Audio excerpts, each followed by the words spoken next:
वासो, लाजवाब, मज़ा आ गया। आज तक तो सिर्फ आपके खाने की तारीफ सुनी थी आपके कोलीग से, पर आज तो टेस्ट भी करने को मिल गया। बस ऐसे ही टाइम मिल गया तो मैंने खुद बना लिया। बहुत टाइम बाद बनाया वैसे मैंने। वैसे मेघमाला, तुम्हारी डाइट तो बहुत अच्छी है। सॉरी, आपको कम तो नहीं पड़ गया? नहीं नहीं, आप प्लीज अच्छे से खाइए, मैं हाथ धो के आता हूँ। जी।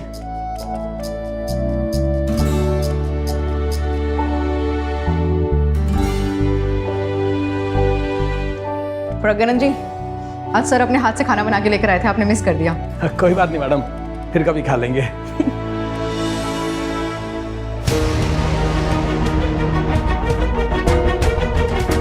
जी मुझे रिपोर्ट लिखवानी है। जी महोदय,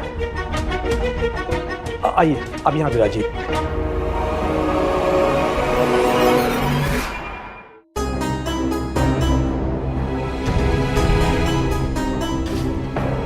आप जल पिएंगी? नहीं थैंक यू। यस मैम, बताइए। जी वो मेरे पति विराज शर्मा, वो आज सुबह से मिसिंग है। एक मिनट। हाँ जी, अब बोलिए। वो सुबह वॉक पे गए थे हमारे पड़ोसी रवि जी के साथ, लेकिन जब वो नहीं लौटे तब मैंने उनको कॉल किया, मतलब कि रवि जी को कॉल किया। फिर उन्होंने बताया कि आज सुबह वो उनके साथ वॉक पे गए ही नहीं। फिर मैं वो वहाँ उन्हें ढूंढने भी गई, लेकिन वो मुझे वहाँ नहीं मिले।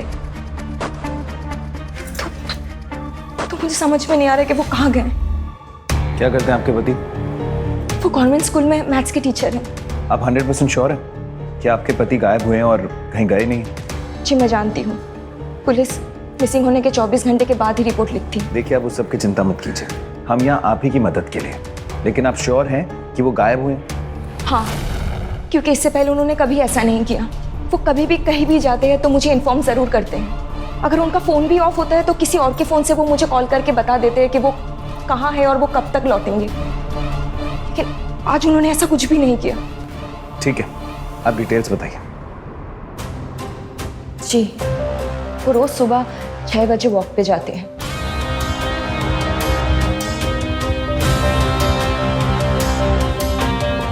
और 7 बजे तक लौट के आते हैं, और तब तक मैं भी उठ जाती हूँ। जी चाय। Thank you. नाश्ते में क्या है? आलू के पराठे, आपके फेवरेट। ओह, और माँ किधर है? आप माँ जी अंदर रूम में ही है। मैं माँ को लेकर आता हूँ। ठीक है।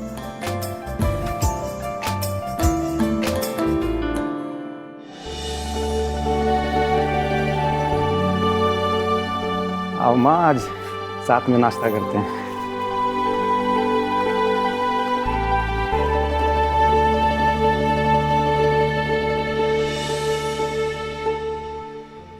माँ जी, मैं आपके लिए जूस लेके आती हूँ। हाँ, लेकिन ये सिर्फ उनका जब स्कूल चालू रहता है तभी। अभी वो बच्चों की गर्मियों की छुट्टी है ना, तो इसकी वजह से वो 9 बजे तक घर पे लौटते हैं अपने सारे दोस्तों से मिलने के बाद। आज जब वो नहीं लौटे तब मैंने उनको कॉल किया, लेकिन उनका फ़ोन बंद है। फिर मैंने उनके दोस्त रवि जी को कॉल किया, फिर उन्होंने बताया कि आज वो उनके साथ वॉक पे गए ही नहीं। फिर मैंने उनके सारे दोस्तों को कॉल किया, लेकिन किसी को कुछ भी पता नहीं है। फिर मैं उन्हें ढूंढते हुए वहाँ भी गई जहाँ पे वो रोज़ वॉक पे जाते हैं। वहाँ जाने के बाद भी मुझे वो कहीं नहीं मिले। तो मैं यहाँ आ गई आप लोगों के पास।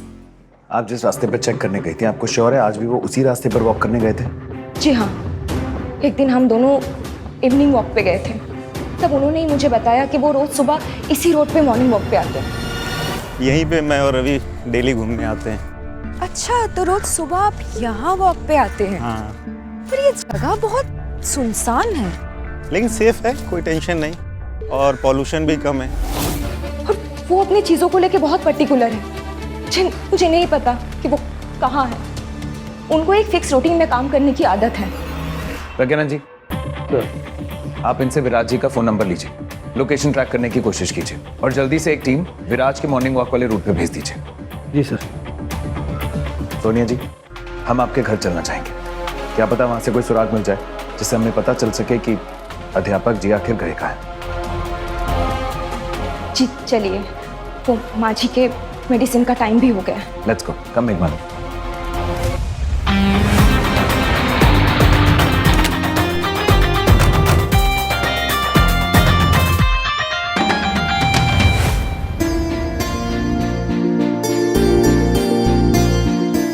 विराज बेटा, आ गए तुम। कहाँ गए थे? हाँ, सुबह से बहू कितनी परेशान है तुम्हारे लिए। मम्मी, मैंने उन्हें ढूंढने की बहुत कोशिश की पर वो नहीं मिले। तब जाके मैंने इनकी मदद ली। अच्छा किया बेटा, पता नहीं मेरा विराज कहाँ चला गया है। आप लोग उसे ढूंढ के दोगे ना? आप बिल्कुल चिंता मत कीजिए माँ जी। माँ जी, मैं आपकी दवाई लेके आती हूँ। सोनिया जी, हम आपका कमरा देखना चाहते हैं। हाँ ठीक है, चलिए। माँ जी, आपका कमरा कहाँ है? वहाँ। आप चलेंगे साथ? आइए।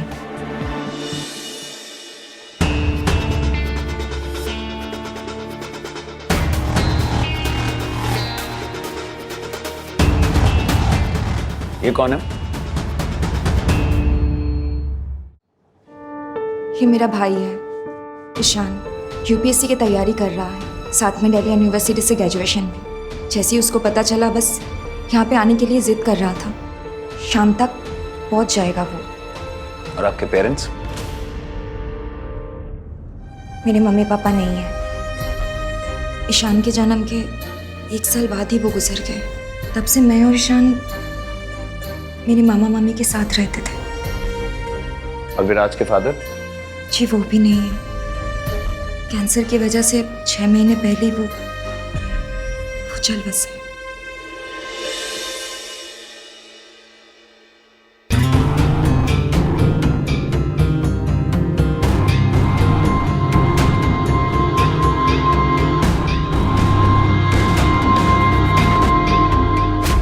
माँ जी, ये सब कब हुआ और कैसे? क्या बताऊं बेटा, 3-4 महीने पहले मैं पूजा घर में जा रही थी तो फिसल गई। वो तो अच्छा हुआ मेरी बहू मुझे तुरंत अस्पताल ले गई, वरना मुझे लगा मैं वहीं प्राण त्याग दूंगी। माँ जी, आपकी दवाई का टाइम हो गया है। अब देखो इसको, सुबह से परेशान है ये। मुझे नाश्ता कराया, मुझे दवाई दे रही है, फिर निकल गई विराज को ढूंढने। अब मैं तो कहीं आ जा नहीं सकती ना बेटा। माँ जी, आप ये सब छोड़िए, आप ये पहले ये दवाई लीजिए।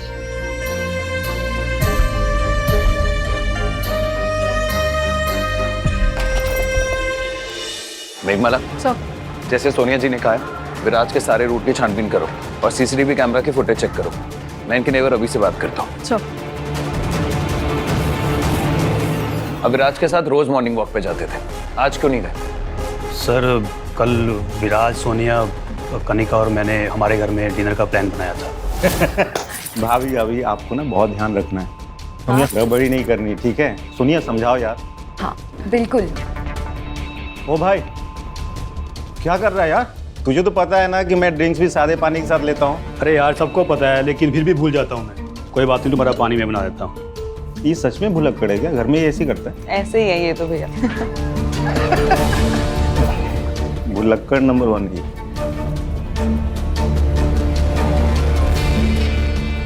चीयर्स। विराज और मैंने 2 ड्रिंक लिए और उसके बाद जब हम खाना खाने लगे तो मुझे मेरी तबीयत कुछ ज़्यादा ख़राब लगने लगी। मैंने सोचा कि थोड़ा आराम करूँगा तो ठीक हो जाऊँगा, और इसलिए मैंने डॉक्टर के पास जाने से मना कर दिया। और मैंने विराज से भी कहा कि मैं कल मॉर्निंग वॉक पे नहीं जाऊँगा, और आज संडे भी था तो मैंने सोचा कि चीट कर लेता हूँ। लेकिन विराज, वो तो कभी नहीं। आप श्योर हैं कि आपने 1-2 ड्रिंक से ली थी? हाँ सर, मैं कभी कभी ड्रिंक करता हूँ और मैं ज़्यादा से ज़्यादा 2 पैक ही लेता हूँ।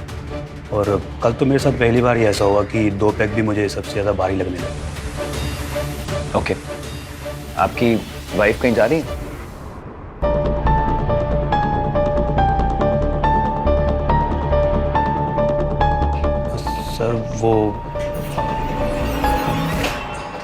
सर वो मैं गोरखपुर जा रही थी अपने पेरेंट्स के घर पे। सर, वो ये 4 मंथ से प्रेग्नेंट है और जिद कर रही थी कि इसको अपने मायके जाना है, और वो कह रही थी कि वहाँ जाऊँगी तो कुछ दिन आराम कर पाऊँगी, और वापसी में अम्मा और बाबूजी को भी साथ लेके आएगी। बड़ी अजीब सी बात है, आराम करने के लिए आप इतनी सारी ज्वेलरी लेकर जा रही हैं। क्यों? एक्चुअली अगर घर पे कोई फंक्शन हुआ तो ये सब गहने पहनने पड़ते हैं, इसीलिए।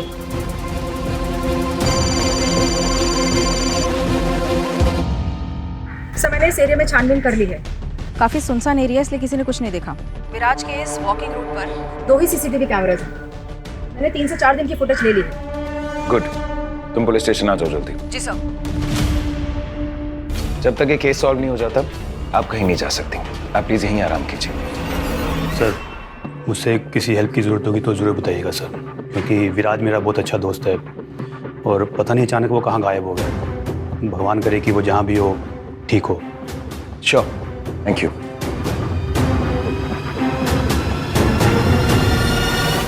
सर जैसे कि मैंने आपको बताया था, विराज का जो डेली रूटीन वॉकिंग रूट है वो काफ़ी सुनसान है। सर मैंने चेक किया था, पूरे रूट पर सिर्फ 2 ही सीसीटीवी कैमरास मिले हैं। एक जल विभाग के सामने और एक उनके एंड रूट पर पोस्ट ऑफिस के सामने। 3-4 दिनों का फुटेज निकलवाया सर, देखिए।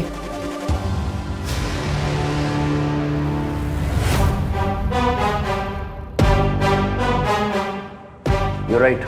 इसका मतलब सोनिया एकदम ठीक कह रही थी। विराज रोज एक ही रूट को फॉलो करता है और टाइमिंग्स को भी। जरा प्ले करो। तो लगभग 6:15 बजे वो जल विभाग के सीसीटीवी कैमरा में निकलता हुआ दिख रहा है। ठीक 20 मिनट बाद वो पोस्ट ऑफिस के सीसीटीवी कैमरा की फुटेज में दिख रहा है। प्ले करो।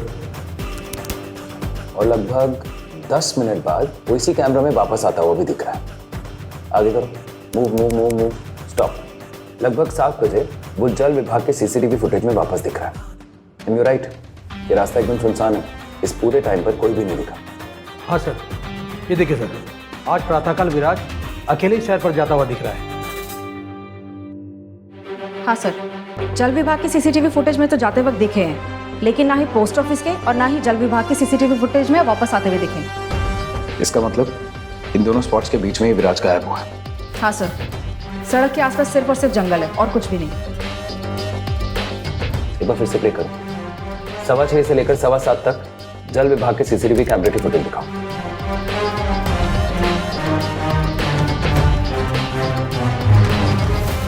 पोस्ट ऑफिस के सीसीटीवी कैमरा की फुटेज दिखाओ।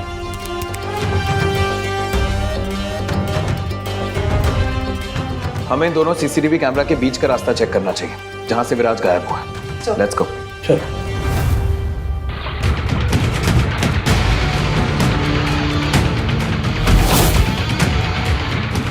रुको।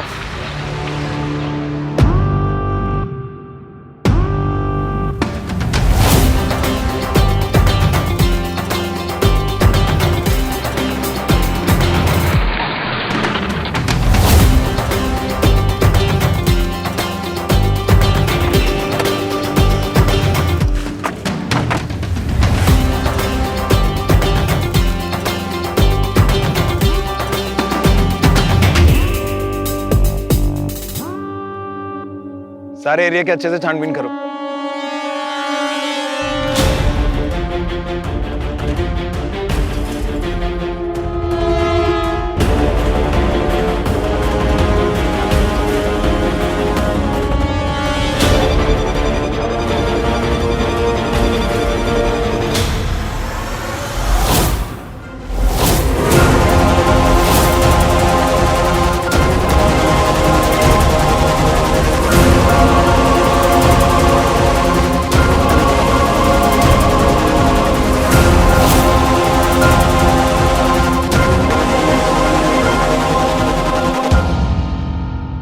फॉरेंसिक को फौरन बुलाओ। मेघमाला, सर। इनकी फैमिली को इन्फॉर्म कर दो। गगन जी सर। आसपास का एरिया चेक कीजिए। जी सर।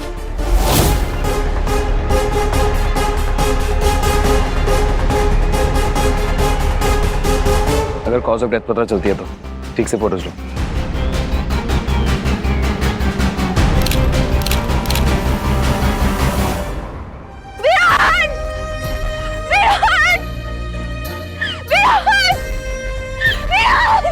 दीदी दीदी संभालो अपने आप को। दीदी दीदी संभालो अपने आप को। दीदी दीदी संभालो अपने आप को। दीदी संभालो अपने आप को। दीदी संभालो अपने आप को। दीदी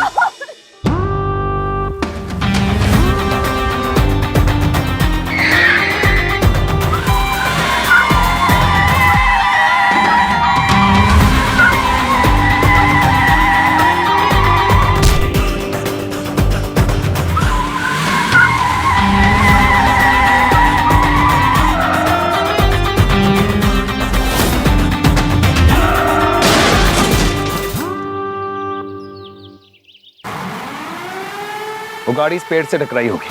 उसने पहले विराज को हिट किया, फिर इस पेड़ को, और फिर जैसी तैसी हालत में यहाँ से निकल गई। तो इसका मतलब ये हिट एंड रन का केस है। शायद।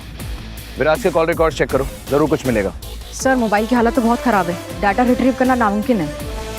नामुमकिन को मुमकिन करना हम खाकी वालों की ड्यूटी होती है। Please get to work. Sir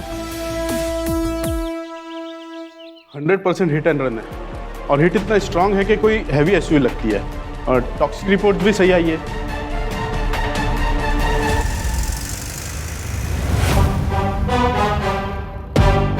वो रोज सुबह 6 बजे वॉक पे जाते हैं और 7 बजे तक लौट के आते हैं। विराज और मैंने 2 ड्रिंक लिए और उसके बाद जब हम खाना खाने लगे तो मुझे मेरी तबीयत कुछ ज़्यादा ख़राब लगने लगी। पर मैंने विराज से भी कहा कि मैं कल मॉर्निंग वॉक पे नहीं जाऊँगा। मैं गोरखपुर जा रही थी अपने पेरेंट्स के घर पे।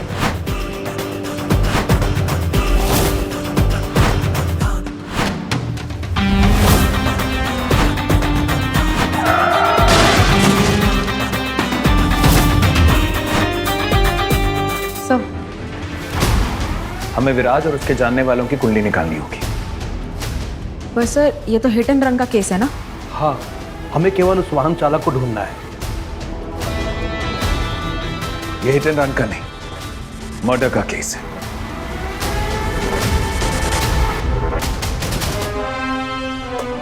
ये देखो, इन पैरों के निशान को गौर से देखो। ये दौड़ने के निशान, लंबे लंबे कदम के निशान। इसका मतलब अपने एक्सीडेंट से पहले विराज दौड़ रहा था।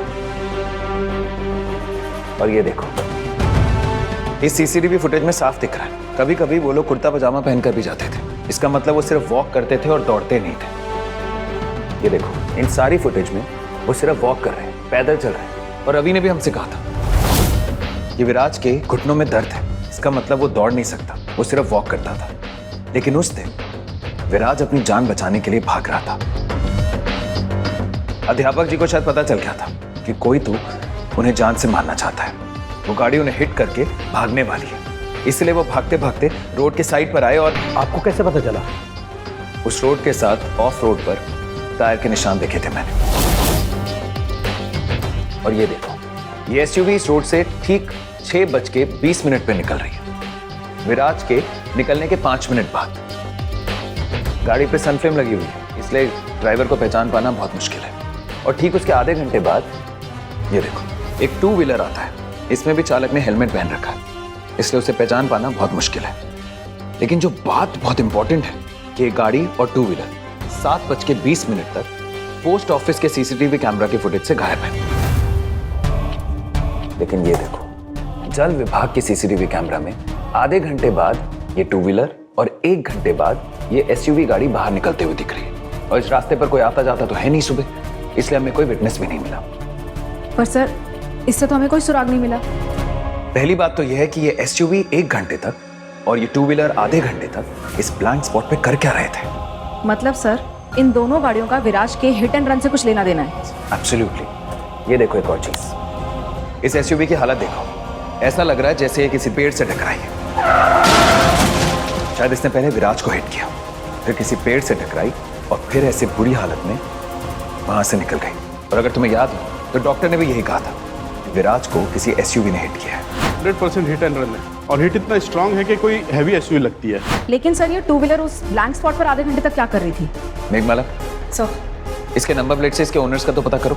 सर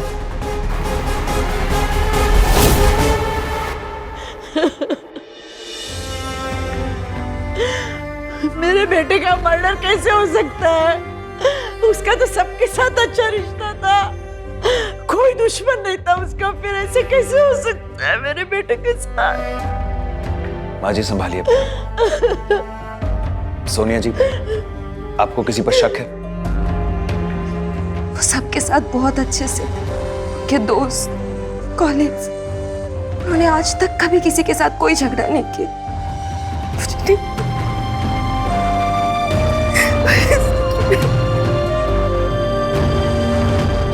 धीरज रखिए।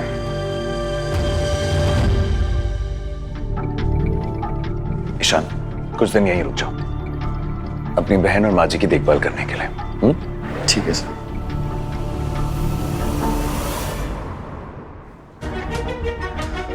दीदी सब ठीक हो जाएगा, सब ठीक हो जाएगा दीदी। मेघमाला, सर जो एसयूवी है वो बरामद कर ली गई है, पर वो चोरी की है और जो नंबर प्लेट है वो भी नकली है। और सर जो टू व्हीलर है वो किसी यूनुस खान के नाम पर है जो विनायकपुरा स्लम में रहता है।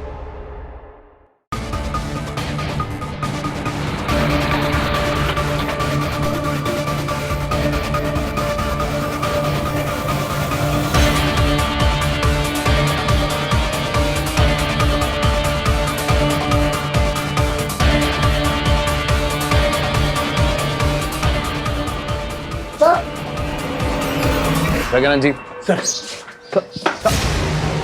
सब हुआ चल, सब बात तो सुनो, मैं सब बात तो सुनो मेरी, सब बोलो ना, सब बात तो करो, सब मैं कुछ कहना चाह रहा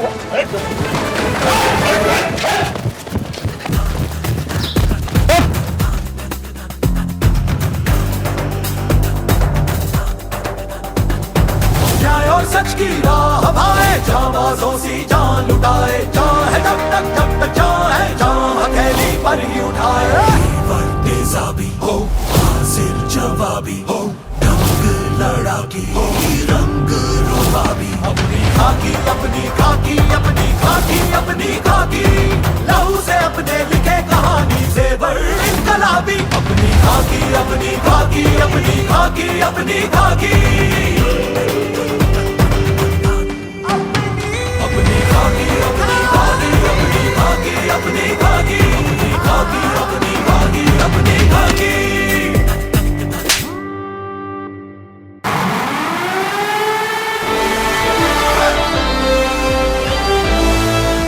सब काले की तरफ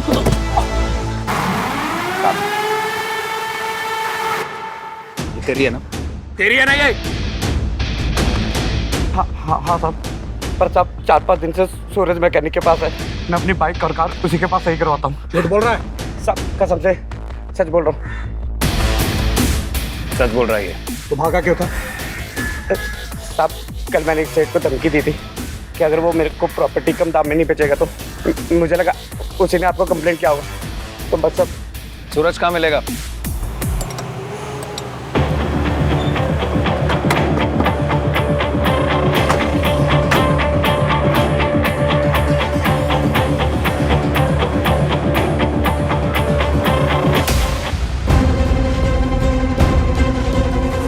क्या हो गया सर, कुछ बात हो गया क्या? नहीं नहीं, ये गिराज तुम्हारा? नहीं सर, मैं यहाँ सिर्फ काम करता हूँ। अच्छा, और कौन सी गाड़ी बना लेते हो? सर सब गाड़ी बना लेता हूँ, ये कार, बुलेट, स्कूटी, बस, ट्रक भी सर बना लेता हूँ। अरे वाह। और वहाँ ये जो बाइक खड़ी है वो किसकी है, तुम चलाते हो? अच्छा, ये वाली गाड़ी सर ये किसी ग्राहक की है, ऐसे 6-7 दिन से खराब पड़ी हुई है।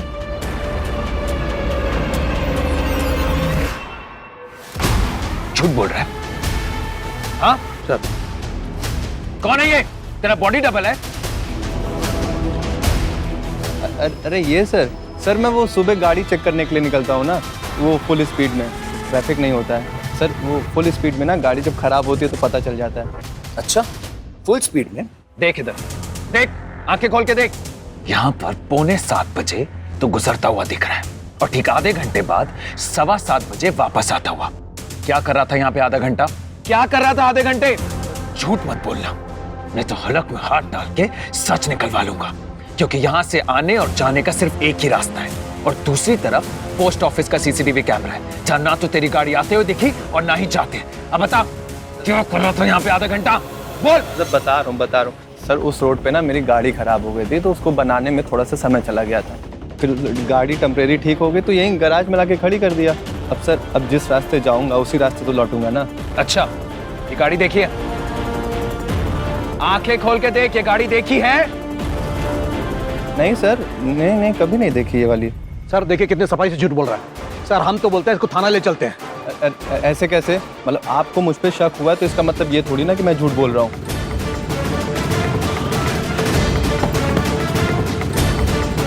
ध्यान रखना अपना।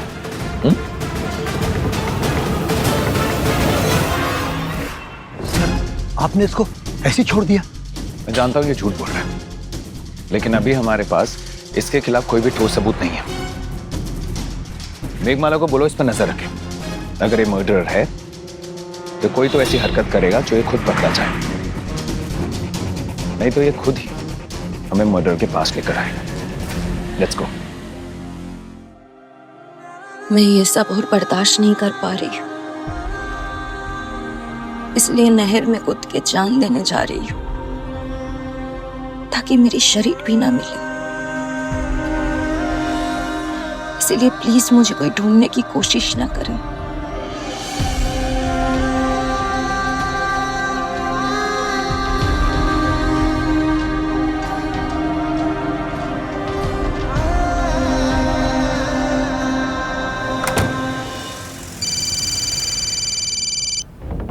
हेलो,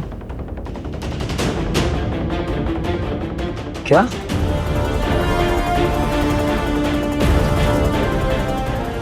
सुबह उठा था सर, मैंने ये देखा सर। पता नहीं किसकी बुरी नजर लग गई मेरे सुखी परिवार को। प्रज्ञा जी, ये फोन आईटी में दीजिए। मेघमाला, पड़ोसियों से पता करो किसी ने सोनिया जी को निकलते हुए देखा है क्या? सर।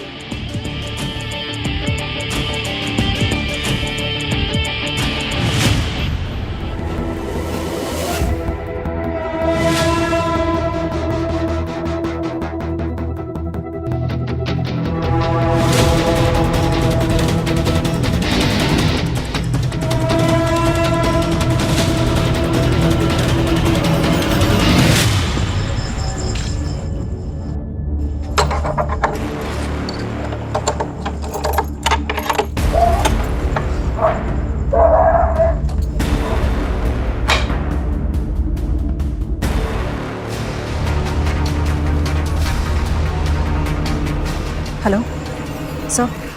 अरे चंद्रू भाई, चंद्रू भाई, रेते में हो गई क्या? चंद्रू भाई,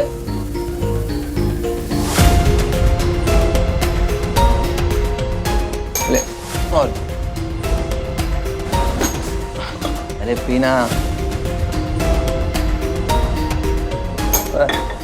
चला आ, तुझे ना जन्नत की सैर कराता हूँ।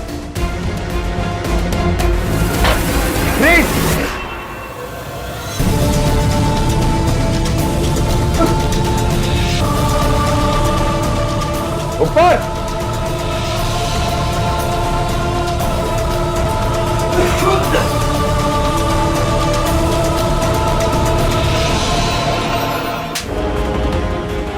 अब बोल।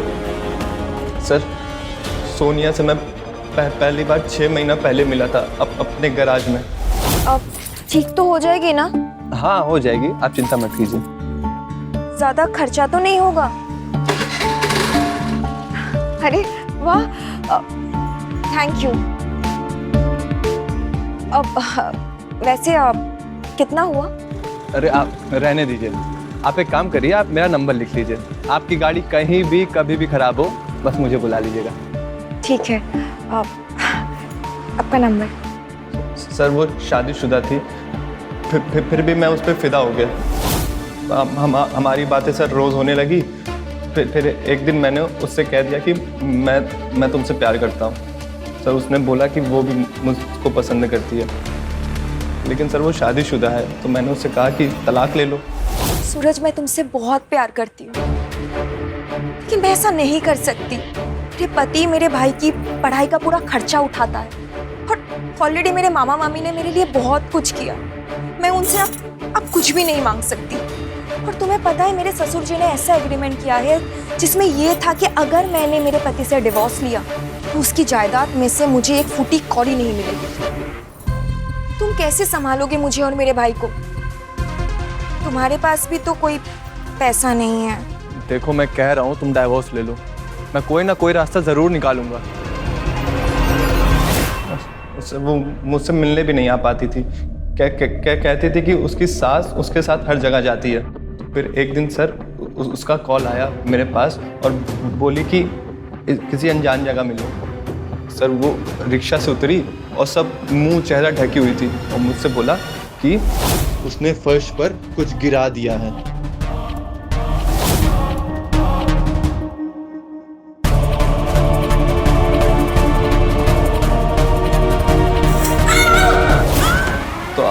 से वो मुझसे कभी कभी मिलने भी आ पाएगी।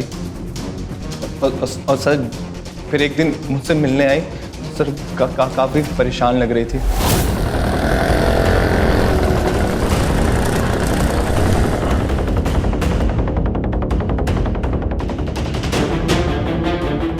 तुम्हें पता है मेरे हस्बैंड को हमारे बारे में शक हो गया। उसने कहा कि वो मुझे डिवोर्स दे देगा। अगर उसने ऐसा किया तो मैं और मेरे भाई तो घुट पे आ जाएंगे। मुझे नहीं लगता कि आप हमें मिलना चाहिए। सोनिया, मैं तुम्हारे बगैर नहीं जी पाऊंगा। हमें कोई दूसरा रास्ता निकालना पड़ेगा ना। सच? हाँ। तो तुम एक काम करो, विराज को मार दो। हाँ, अगर वो मर गया तो उसका घर, उसकी सेविंग, सब कुछ मेरे नाम पे हो जाएगी। और उस बुढ़िया को तो मैं संभाल लूंगी। फिर मेरे भाई के पढ़ाई की भी मुझे कोई टेंशन नहीं रहेगी। और ये तो सोचो कि उसके बाद हम दोनों हमेशा हमेशा के लिए साथ हो जाएंगे। क्या तुम नहीं चाहते हो मेरे साथ रहना? बताओ। मतलब मर्डर मुझसे नहीं हो पाएगा ये। तो फिर एक काम करो, तुम किसी को सुपारी दे दो और उसे समझा देना कि ये मर्डर नहीं, एक्सीडेंट लगना चाहिए, ताकि किसी को भी हम दोनों के ऊपर शक ना हो। तुम समझ रहे हो ना? फिर हम दोनों हमेशा हमेशा के लिए एक हो जाएंगे। क्या तुम नहीं चाहते हो मेरे साथ रहना? चाहते हो ना? मुझे पता है तुम करोगे। बताओ, करोगे ना? बताओ। फिर तूने चंद्रू को विराज की सुपारी दे दी और उसके मॉर्निंग वॉक वाले इलाके पर नजर रखने लग गया, क्योंकि तूने सोचा उसी जगह पर मैं उसे मारूंगा, क्योंकि ना तो वहां कोई आता जाता है और ना ही वहां कोई सीसीटीवी कैमरा। लेकिन इसके लिए विराज को अकेले जाना वहां बहुत जरूरी था। तो सोनिया ने रवि की ड्रिंक में रात को कुछ ऐसा मिला दिया, वो अगले दिन सुबह बीमार पड़ गया और जा ही नहीं पाया। और बाकी सब तो तूने अपने प्लान के मुताबिक कर ही दिया, राइट?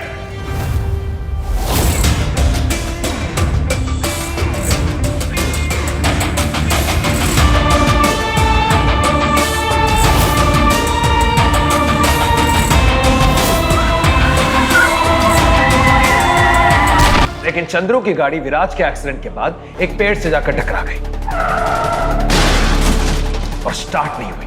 फिर उसने तुझे फोन किया और तू घबराकर जल्दबाजी में वहां पहुंच गया, क्योंकि तुझे लगा कि अगर ये एसयूवी पुलिस को मिल गई तो ये केस हिट एंड रन का नहीं, मर्डर का लगने लग जाएगा और तू पकड़ा जा सकता है।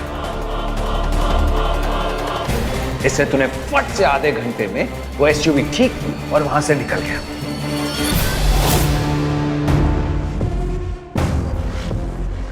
क्या हो गया? ये गाड़ी ठुक गई। और वो किधर है? ठोक दिया साले को।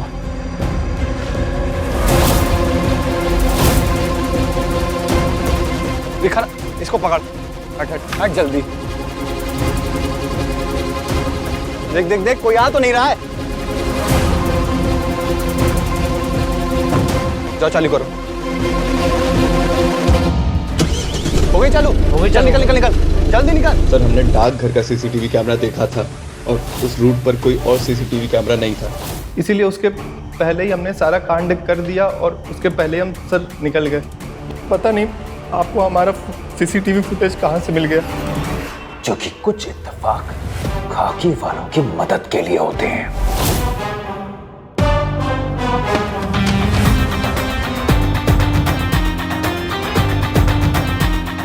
विराज के इस वॉकिंग रूट पर 2 ही सीसीटीवी कैमरास हैं। मैंने 3 से 4 दिन की फुटेज ले ली।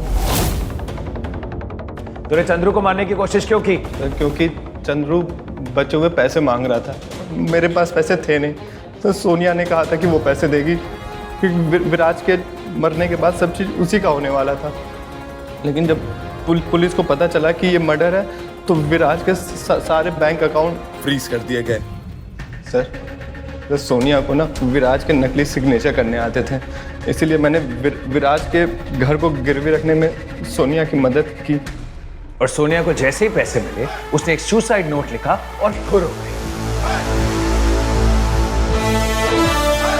तो तुझे बेवकूफ बना दिया इससे तूने अपनी कन्फेशन में सोनिया की सारी पोल खोल दी। राइट प्रज्ञानंद जी, तेरे फोन को अनलॉक कर। अनलॉक कर। सोनिया का फोन मिला और स्पीकर पे रख।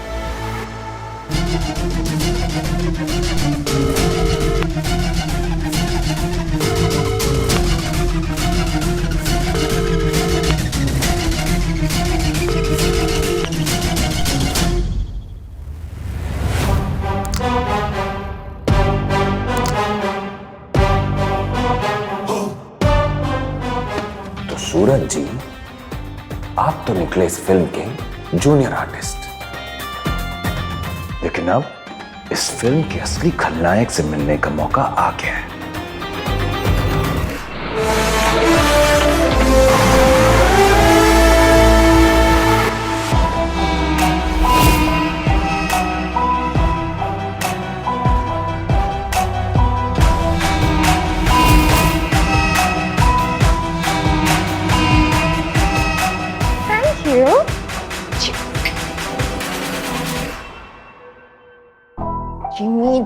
Jimmy, my baby, my darling. I love you. देखा, मैंने तुमसे कहा था ना कि मैं सब संभाल लूंगी। सारे प्लान सक्सेसफुली हो गया। कैसा पागल बनाया ना मैंने उस सूरज और उस पुलिस वाले को। तुम किसी को सुपारी दे दो और उसे समझा देना कि ये मर्डर नहीं, एक्सीडेंट लगना चाहिए, ताकि किसी को भी हम दोनों के ऊपर शक ना हो। जी, वो मेरे पति विराज शर्मा, वो आज सुबह से मिसिंग है।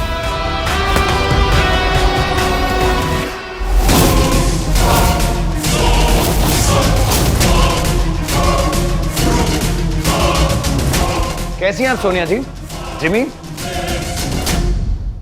आप लोग यहाँ कैसे पहुँच गए? आप शायद हमें बताना भूल गई सोनिया जी कि आपके पास एक सीक्रेट नंबर है और उसके लिए एक अलग से सीक्रेट फोन भी है। उसी के जरिए हम यहाँ पहुंचे। सर, इस सूरज के फोन से सोनिया के नंबर पे तो रिंग जा रहा है, पर सोनिया का नंबर तो यहाँ पर स्विच ऑफ है। क्योंकि सोनिया के पास एक और सीक्रेट नंबर है और जिसके लिए उसके पास एक अलग फोन है, सीक्रेट फोन। सर, ये नारी तो बहुत ही चतुर निकली। मेघमाला, इस सीक्रेट नंबर के मैसेज और कॉल लॉग निकालो, अर्जेंट। सर, सूरज के फोन पर जो सोनिया के नाम से नंबर है वो किसी फेक आईडी पर रजिस्टर्ड है। उस नंबर से 2 नंबरों पे कॉल किए गए हैं, जिसमें से एक नंबर सूरज का है और दूसरा नंबर वो भी किसी फेक आईडी पर रजिस्टर्ड है, और वो नंबर बंद आ रहा है सर। मैसेज रिकॉर्ड दिखाओ।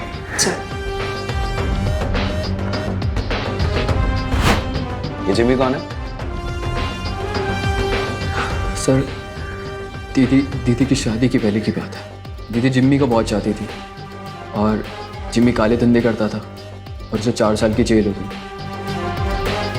फिर दीदी ने मामी के प्रेशर में आके विराज जीजू से शादी कर ली। जिम्मी की कोई फोटो है तुम्हारे पास? नहीं, मेरे पास नहीं।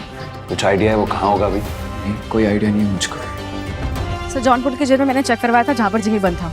उन्होंने बताया 6 महीने पहले वो वहाँ से फरार हुआ है। ठीक है, जेल से उससे क्रिमिनल रिकॉर्ड मंगवाओ। सर, कौन है ये? कौन है ये? सर, ये तो वही रिक्शे वाले जिसके साथ सोनिया मुझसे मिलने हमेशा आती थी।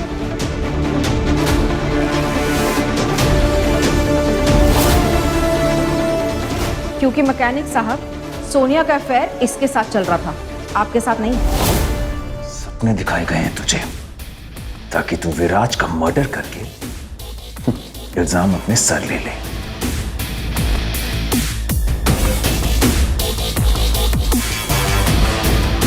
प्लान तो तुम दोनों ने बहुत कमाल का बनाया था, लेकिन सोनिया जी, आपने एक छोटी सी नादानी कर दी। आप अपना ओरिजिनल फोन तो घर छोड़ाई, लेकिन अपना सीक्रेट फोन अपने साथ ले आई, क्योंकि आपको लगा कि पुलिस को उस नंबर और उस फोन के बारे में तो पता ही नहीं है। लेकिन उसी फोन के कॉल रिकॉर्ड से हमें जिमी के बारे में पता चला और फिर हमें जिमी से मिलना जरूरी था, लेकिन इसने अपना फोन और सिम कार्ड कहीं तोड़ के फेंक दिया था। सोनिया जी, आपका फोन तो ट्रेसेबल था। अच्छा, तो आपको जब सब कुछ पहले से ही पता था तो मुझे पहले क्यों नहीं पकड़ा? इसकी वजह से, क्योंकि हम जानते थे कि तुम इस जिमी को मिलने जरूर आओगी। एक क्रिमिनल से बेहतर है कि हम दोनों को एक साथ पकड़े।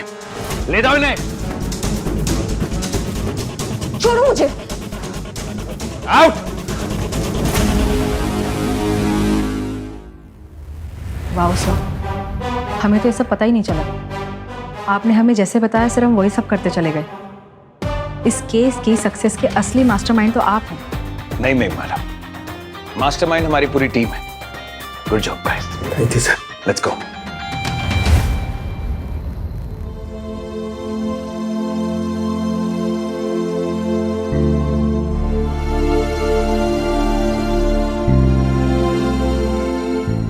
अरे माँ जी आप क्या कर रही हैं? मुझे बुला लेते आप।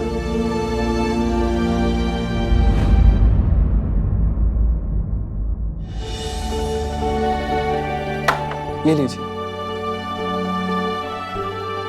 ये देखिए, मैं आपके लिए खाना बना के लेके आया हूँ। क्यों तकलीफ लिया? अरे कोई बात नहीं। नमस्कार माँ जी। अरे सर आप? ईशान, बहुत अच्छा लगा ये देखकर कि तुम माँ जी का इतना ख्याल रख रहे हो। सर, बचपन में ही माँ बाप का साया हमसे छिन गया था, लेकिन अब मुझे एक नया परिवार मिला है।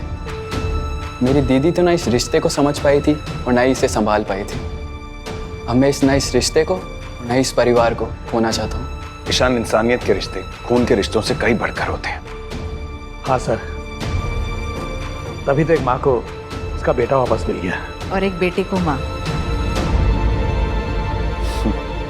माँ जी, ये लीजिए, प्रॉपर्टी के सारे पेपर्स और सब कुछ आपके नाम हो गया। अब मैं चलता हूँ। Take care. बेटा, तुम्हारा परिवार? मेरा परिवार तो बहुत बड़ा है और आप दोनों भी अब उसका हिस्सा हैं। ख्याल रखिए।